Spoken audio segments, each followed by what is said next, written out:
तर उद्या 6 जूनला किल्ले रायगडावरती उद्या 352वा शिवराज्याभिषेक सोहळा पार पडणार आहे।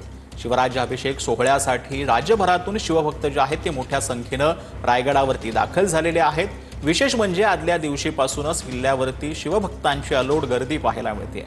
सध्या रायगड धुक्यानं व्यापलं गेलं असून धुक्यांमुळे रायगडाचं सौंदर्य जे आहे ते आणखीनच खुलून आलेलं असल्याचं पाहायला मिळतंय। तर रायगडावर शिवराज्याभिषेक सोहळ्याचा आनंद दिसून येतोय।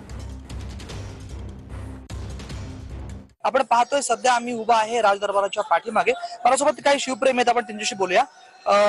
मॅडम, नेमकं काय सांगाल? महाराजांचा राज्याभिषेक सोहळा संपूर्ण होतो आणि आपण या ठिकाणी आलेला आहात। हे वातावरण म्हणजे स्वर्गापेक्षाही म्हणजे आपण म्हणू शकतो की साक्षात स्वर्ग ते आम्ही अनुभवलं। खूप ऐकून होतो की स्वर्ग स्वर्ग स्वर्ग, पण हे स्वर्ग आम्ही साक्षात अनुभवतोय। खूप छान वाटतं इथे येऊन।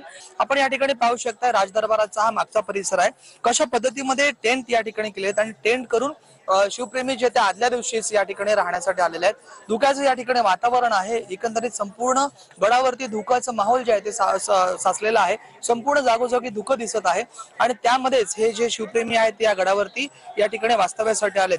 छत्रपती शिवाजी महाराजांचा 352वा राज्याभिषेक सोहळा जो आहे हा किल्ले रायगडवरती संपन्न होत आहे आणि त्याच निमित्त हे शिवभक्त जे आहेत ते किल्ले रायगडवरती एकंदरीत दाखल झाल्याचं चित्र जे आहे ते आपणास पाहावयास मिळत आहे। व्हिडिओ जर्नलिस्ट याकूब सैयद, राज वैशम पॉइंट, TV9 मराठी।